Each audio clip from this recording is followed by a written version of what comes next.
प्यारी दुलारी साध संगत जी, साधु सज्जनों जी, आप सभी के चरणों में इस जीवात्मा का कोटि कोटि प्रणाम स्वीकार हो।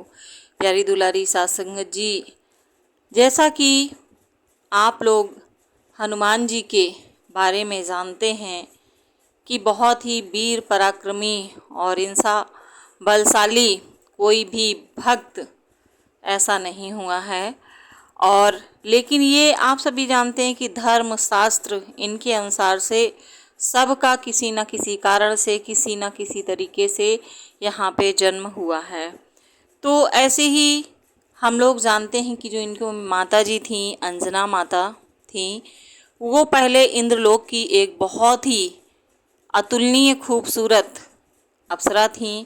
किस श्राप के कारण उन्हें वानरी का रूप धरना पड़ा, उसी के बारे में एक हम लोग बहुत ही दिलचस्प सी पौराणिक कथा के माध्यम से जानते हैं। एक बार देवराज इंद्र की स्वर्ग में सभा लगी हुई थी।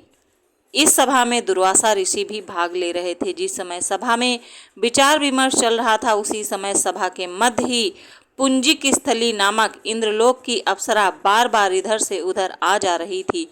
सभा के मध्य पुंजिक स्थली का यह आचरण ऋषि दुर्वासा को अच्छा न लगा।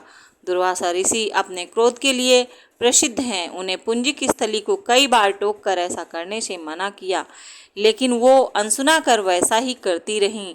तो दुर्वासा ऋषि ने कहा, तुझे देवसभा की मर्यादा का ज्ञान नहीं है। तू कैसी देवअप्सरा है जो वानरियों की तरीके इधर से उधर जाकर सभा में व्यवधान डाल रही है। जा, अपनी इस आदत के कारण तू वानरी हो जा। दुर्वासा ऋषि का शाप सुनकर पुंजिक स्थली सन्न रह गई। अपने आचरण का यह परिणाम वह सोच भी नहीं सकती थी, पर अब क्या हो सकता था, भूल हो चुकी थी।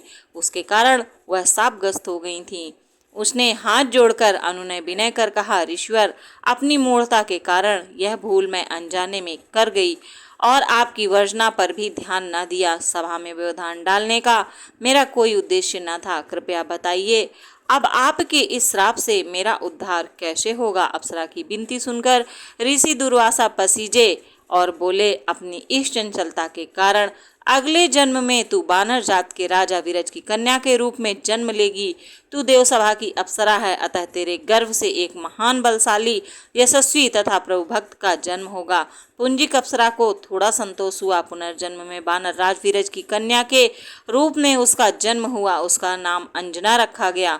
विवाह योग्य होने पर इसका विवाह वानर राज केसरी से हुआ। अंजना केसरी के साथ सुखपूर्वक प्रभास तीर्थ में रहने लगी।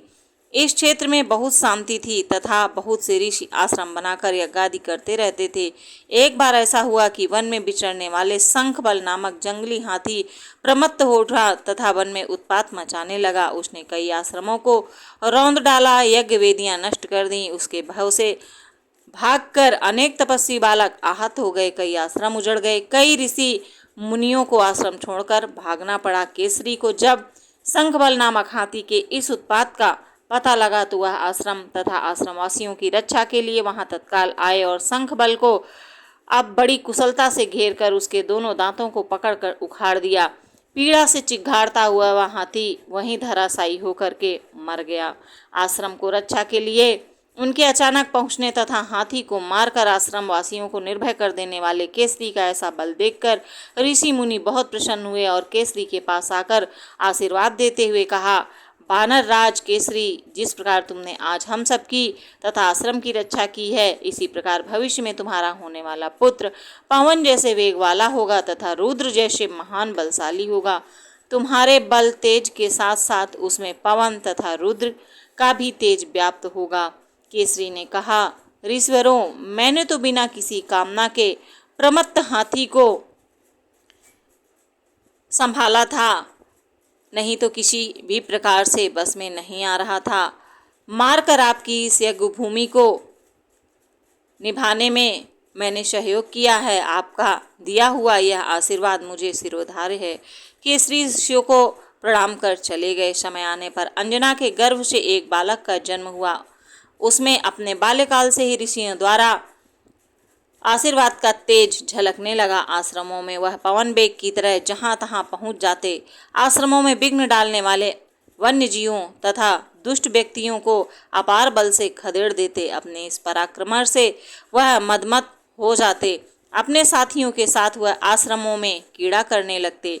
उसको खेलने से कोई रोकता तो उसको भी तंग करने लगते। बालक तो थे ही, उसके बालक कौतुक से जब ऋषियों को असुविधा होने लगी तथा उनके पूजा पाठ और यज्ञ में व्यवधान आने लगा तो उन्होंने उसके स्वभाव में शांति लाने के लिए आशीर्वाद जैसा शाप दिया कि तुम अपने बल को हमेशा भूले रहोगे। जब कोई तुम्हें आवश्यक होने पर तुम्हारे बल की याद दिलाएगा तब फिर तुम में अपार बल जागृत हो जाएगा। इससे वह बालक शांत स्वभाव का हो गया, यानी कि हनुमान जी। केसी नंदन का यह बालक आगे चलकर हनुमान नाम से प्रसिद्ध हुआ। सीता जी की खोज के लिए जब भी समुद्र पार करने का साहस कोई भी न कर सका और हनुमान जी भी चुप बैठे थे, तब जामवंत जी ने हनुमान जी को उनके बल की याद दिलाई थी।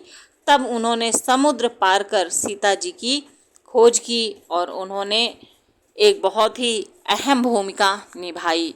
तो सज्जनों, आशा है कि आप सभी को ये पौराणिक कथा की जानकारी पसंद आई होगी। अगर ये जानकारी अच्छी लगी है, चैनल पर पहली बार आए हैं तो चैनल को सब्सक्राइब करें, लाइक करें और आप इसको शेयर भी कर सकते हैं। तो चलिए मिलते हैं आप सभी से अगली वीडियो में कुछ ऐसी ही कथाओं के साथ में, कुछ ऐसी ही गाथाओं के साथ में। तब तक आप सभी के चरणों में इस जीवात्मा का कोटि कोटि प्रणाम स्वीकार हो।